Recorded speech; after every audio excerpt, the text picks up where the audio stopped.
प्रगतिशील किसान और अन्य स्टेक होल्डर्स और उपस्थित बहन और भाइयों, मैं सबसे पहले माननीय विज्ञान और प्रौद्योगिकी मंत्री डॉक्टर जितेंद्र सिंह जी को हृदय से धन्यवाद देते हुए आदरणीय प्रधानमंत्री जी का आभार व्यक्त करता हूं, जिन्होंने CSIR के इस स्टार्टअप कॉन्क्लेव को उत्तर प्रदेश की राजधानी में आयोजित किया है और यहां पर सफलतापूर्वक इस कॉन्क्लेव के माध्यम से हमारे वैज्ञानिकों को, हमारे संस्थानों को और हमारे प्रगतिशील किसानों को अपने इनोवेशन को, अपने रिसर्च को शोकेस करने का एक अवसर प्रदान किया है। अभी आपने देखा है कि कितनी बड़े पैमाने पर यहां पर MOU हुए हैं, प्रोडक्ट लॉन्च किए गए हैं और आगामी भविष्य की उन कार्य योजनाओं के लिए नए सिरे से हमें कैसे कार्य करना है, इस दृष्टि से यहां पर अलग अलग संस्थानों के जो हमारे 4 केंद्रीय लैबोरेटरीज इस लखनऊ में स्थित हैं, उनके डायरेक्टर्स ने अपना अपना प्रतिवेदन यहां पर प्रस्तुत किया है। आज का समय टेक्नोलॉजी का समय है। विज्ञान और प्रौद्योगिकी के क्षेत्र में जो भी समाज जितना प्रगतिशील होगा, दुनिया उसके पीछे जाएगी। जो देश उसमें जितना अधिक इनोवेशन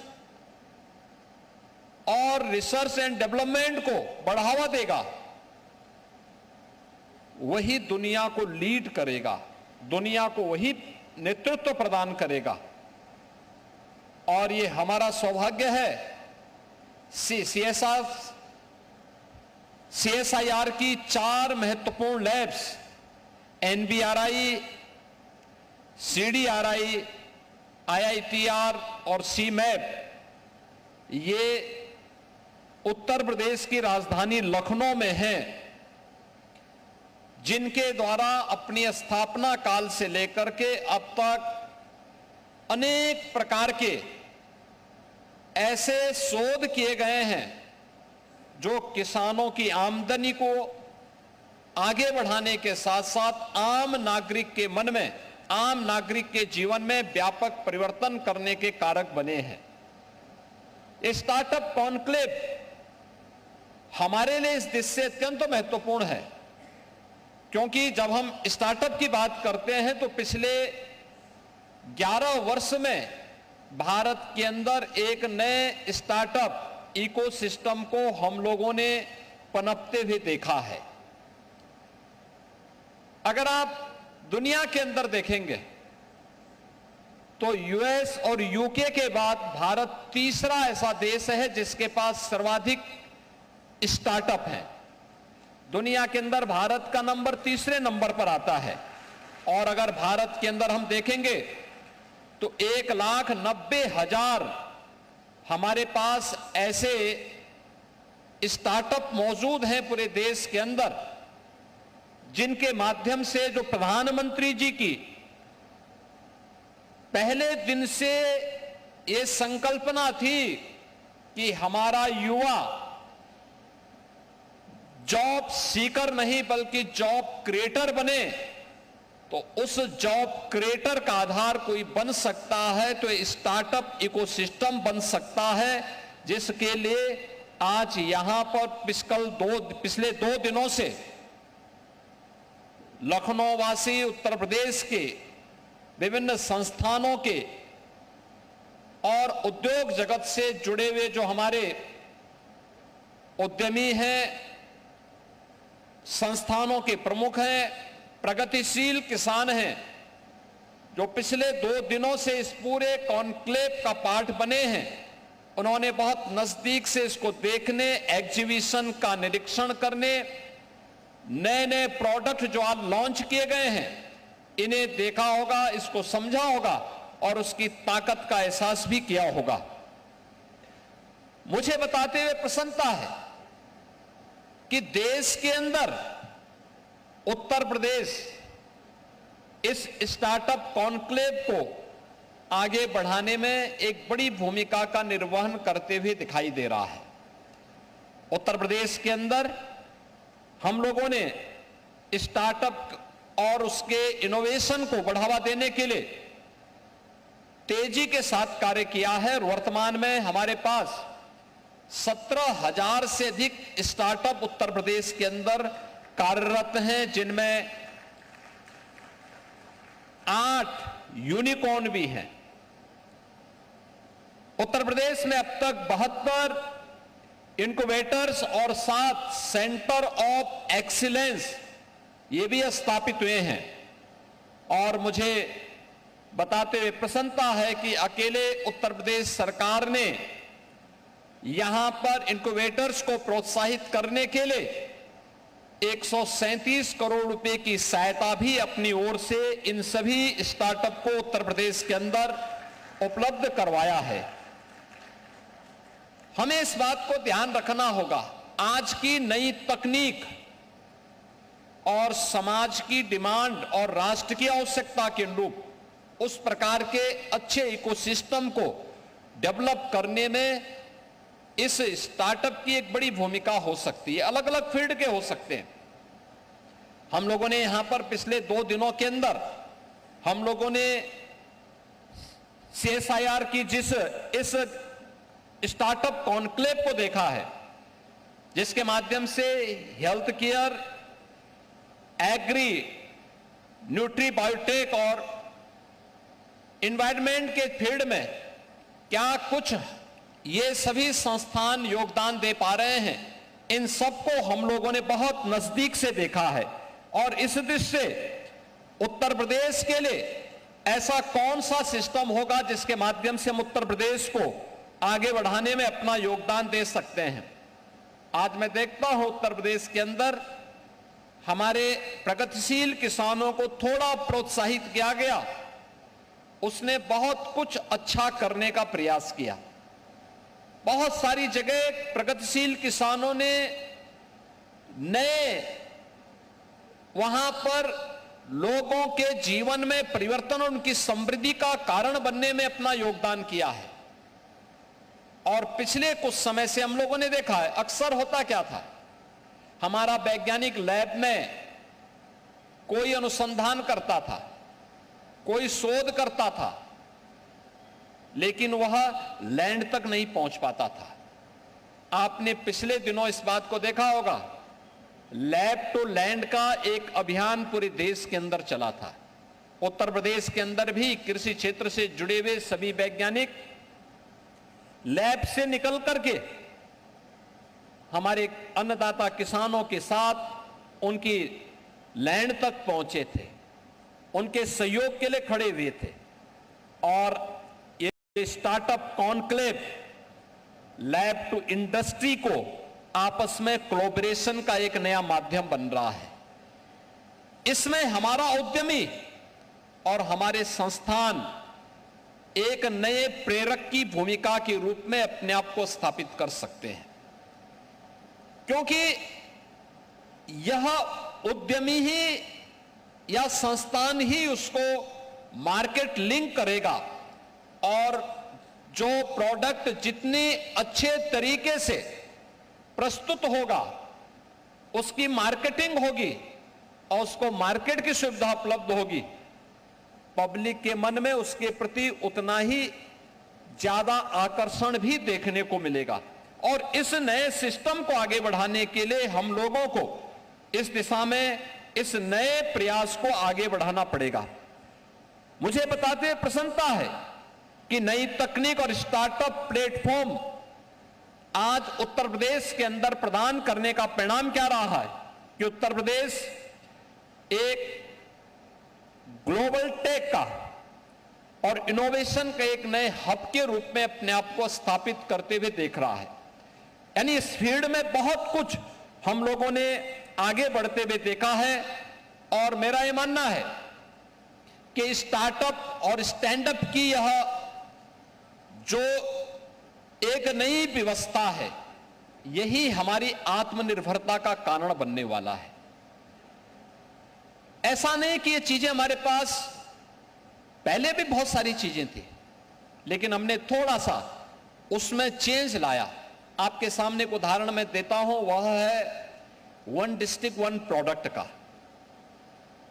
उत्तर प्रदेश के अंदर एमएसएमई का क्लस्टर पहले था, बहुत पहले से, सैकड़ों वर्षों से, लेकिन यह मृत प्राय सा हो गया था, बंदी की कगार पर था। जो लोग इसके साथ जुड़े हुए थे उनमें हताशा थी, निराशा थी, वे लोग पलायन कर रहे थे।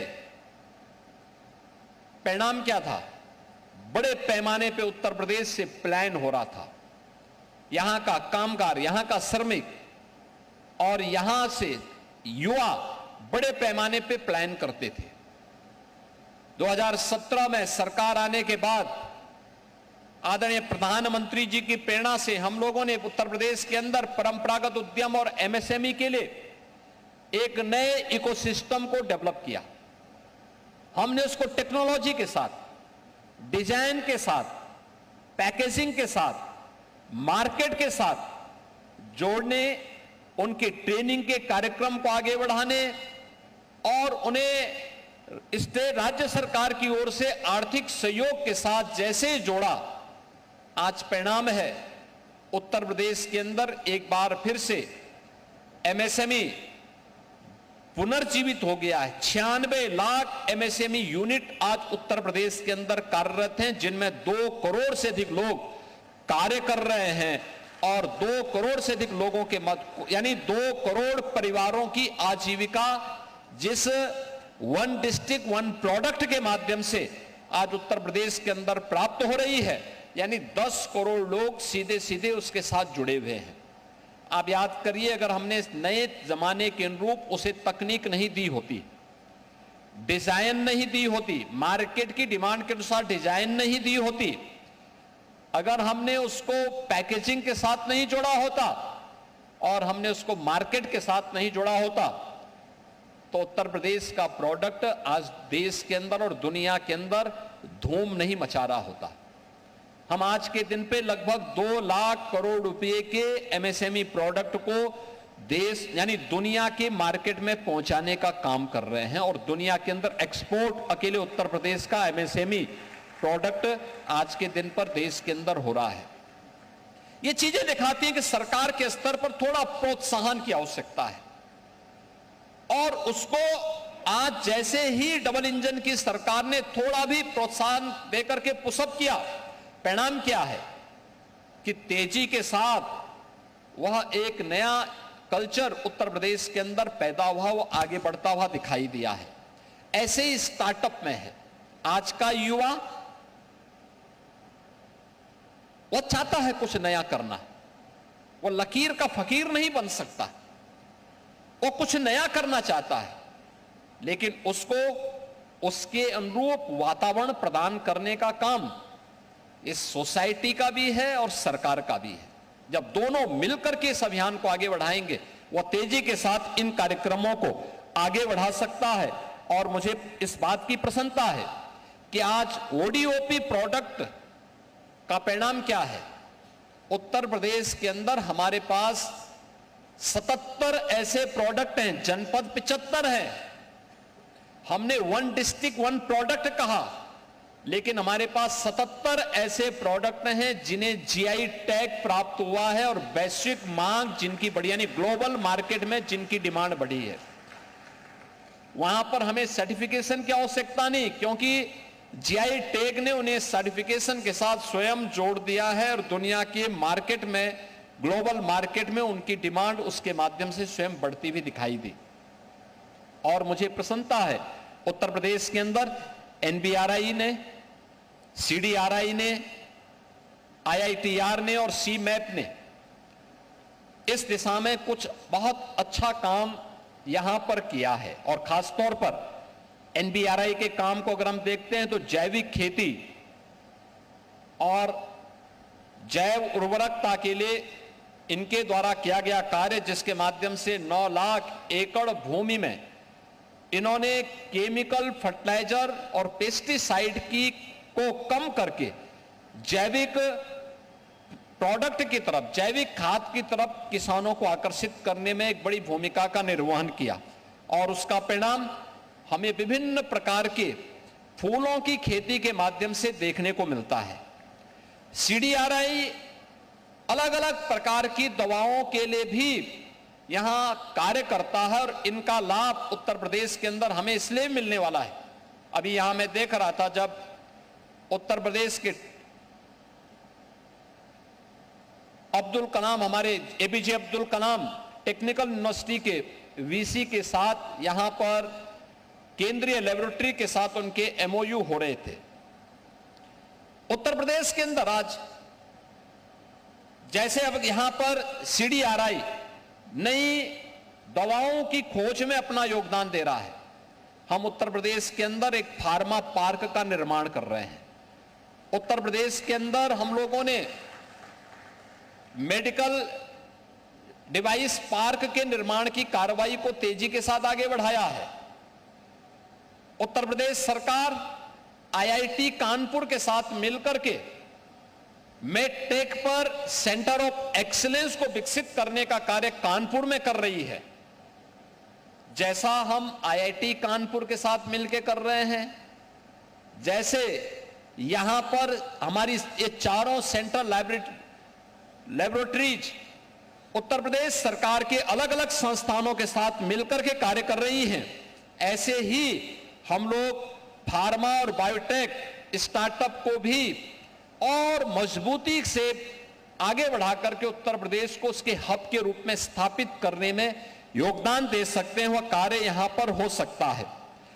ऐसे ही IITR ने, हम उत्तर प्रदेश के अंदर हमेशा इन समस्याओं को जूझते हैं। खासतौर पर आप गंगटिक बेल्ट में जाएंगे, गंगा जी के किनारे के बेल्ट में जाएंगे, आप बलिया से लेकर के प्रयागराज तक आप आएंगे तो आप इस क्षेत्र में देखेंगे आर्सेनिक की समस्या, पानी में आर्सेनिक की भारी समस्या का सामना करना पड़ता है और एक प्रकार के कैंसर का सामना लोगों को वहां करना पड़ता है।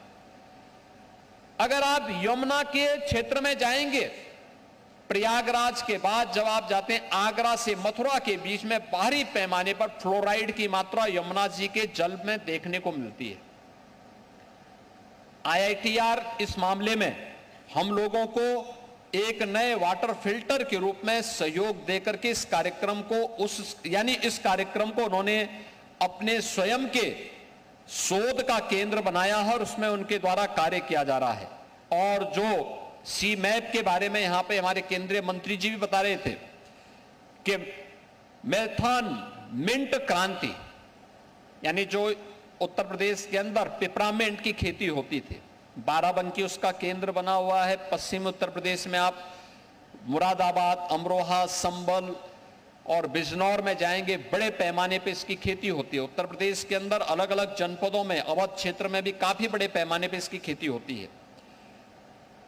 इसकी पिपरामेंट की क्या वैल्यू हो सकती है, वह उसका एक केंद्र और साथ साथ उत्तर प्रदेश के अंदर हमारा स्पिरिचुअल टूरिज्म की दृष्टि से यहां तमाम मठ हैं, मंदिर हैं, पौराणिक स्थल हैं, वहां पर धूप और सुगंधित प्रौद्योगिकी के लिए भी CMAP ने बेहतरीन काम किया है और इन सभी कार्यों के माध्यम से हम लोग उसे आगे बढ़ाने में अपना योगदान दे सकते हैं। खासतौर पर उत्तर प्रदेश की दृष्टि से जब हम इन मुद्दों पर आगे कार्य करते हैं तो मैं इस अवसर पर इस बारे में जरूर कहूंगा कि उत्तर प्रदेश ने आज पिछले 8 साढ़े 8 वर्ष में आदरणीय प्रधानमंत्री जी के मार्गदर्शन और उनके नेतृत्व में हम लोगों ने सुरक्षा का एक बेहतरीन वातावरण उत्तर प्रदेश के अंदर दिया है। यह बेहतरीन वातावरण, यानी जिसे आप कह सकते हैं कि एक फियरलेस बिजनेस का एक केंद्र उत्तर प्रदेश बना है। इसके साथ ही ईज ऑफ डूइंग बिजनेस का भी केंद्र बिंदु उत्तर प्रदेश बना है और ट्रस्ट ऑफ डूइंग बिजनेस ये उत्तर प्रदेश की नई पहचान बनी है। यानी अगर किसी को व्यवसाय करना है तो व्यवसाय के लिए सुरक्षा भी चाहिए, सुगमता भी चाहिए और बिजनेस के लिए उस प्रकार के इकोसिस्टम भी चाहिए। ये तीनों आपको उत्तर प्रदेश के अंदर आज देखने को मिलेंगे और उन्हीं बातों को लेकर के आज हम यहां पर आए हैं कि केवल हम नीतियां नहीं बना रहे हैं, बल्कि हम उत्तर प्रदेश के हर युवा, हर उद्यमी और हर वैज्ञानिक के विचार को भी पंख दे रहे हैं, यानी उसको एक नई उड़ान के लिए पंख दे रहे हैं। इस प्रकार के इकोसिस्टम के माध्यम से सरकार हर योग्य स्टार्टअप के साथ खड़ी है। सरकार का संसाधन भी और सरकार का संकल्प भी उसके साथ खड़ा है। हम चाहते हैं उत्तर प्रदेश के युवाओं की आंखों में चमक हो और वह चमक उसे प्रयोगशाला से लेकर के उद्योग और रोजगार में बदलने में सहायक हो, क्योंकि जो इस स्टार्टअप कॉन्क्लेव के पीछे का थीम है कि हर शोध उत्पाद के लिए बने, हर उत्पाद उद्योग बने और हर उद्योग भारत की सामर्थ्य और भारत की शक्ति बने। और यही है विकसित उत्तर प्रदेश और विकसित भारत के पीछे का राज। यानी अगर 2047 में भारत को विकसित बनाना है तो हमें उत्तर प्रदेश को भी विकसित बनाना होगा, हर जनपद को विकसित बनाना होगा। विकसित बनाने की सीढ़ी कहां से? हर इनोवेशन से जाती है, हर रिसर्च से जाती है, हर प्रोडक्ट से जाती है, हर इंडस्ट्री से जाती है और इंडस्ट्री के माध्यम से यही विकसित भारत की आधारशिला खड़ी करती है। मुझे पूरा विश्वास है कि प्रधानमंत्री जी के विकसित भारत की संकल्पना के साथ हमारे ये सभी स्टेक होल्डर्स, चाहे वह लैब हो, इंडस्ट्री हो, उद्यमी हो या फिर हमारे संस्थान हो, ये सभी मिलकर के कार्य करेंगे तो परिणाम आएगा।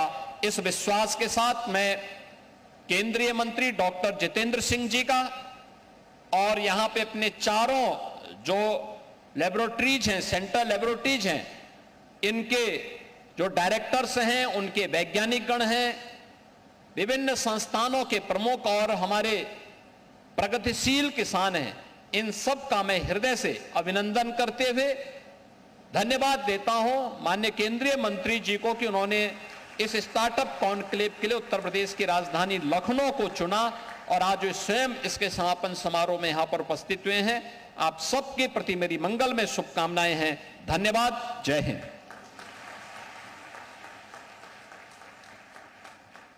बहुत बहुत धन्यवाद आपका भी माननीय मुख्यमंत्री जी। और जिस तरह से आपने ये प्रेरणा दी है अपने उद्बोधन से, उससे इन सभी लोगों को जो यहाँ मौजूद हैं, चाहे वो इंडस्ट्री के हों या स्टार्टअप्स के, उनको बहुत। तो मुख्यमंत्री योगी आदित्यनाथ को आपने सुना। स्टार्टअप कॉन्क्लेव में मुख्यमंत्री और स्टार्टअप कॉन्क्लेव को मुख्यमंत्री की ओर से संबोधित किया गया। मुख्यमंत्री ने कहा कि यूपी हर दिशा में आगे बढ़ रहा है और साथ ही साथ कहा कि CDRI अलग अलग दबावों के लिए काम भी करता है।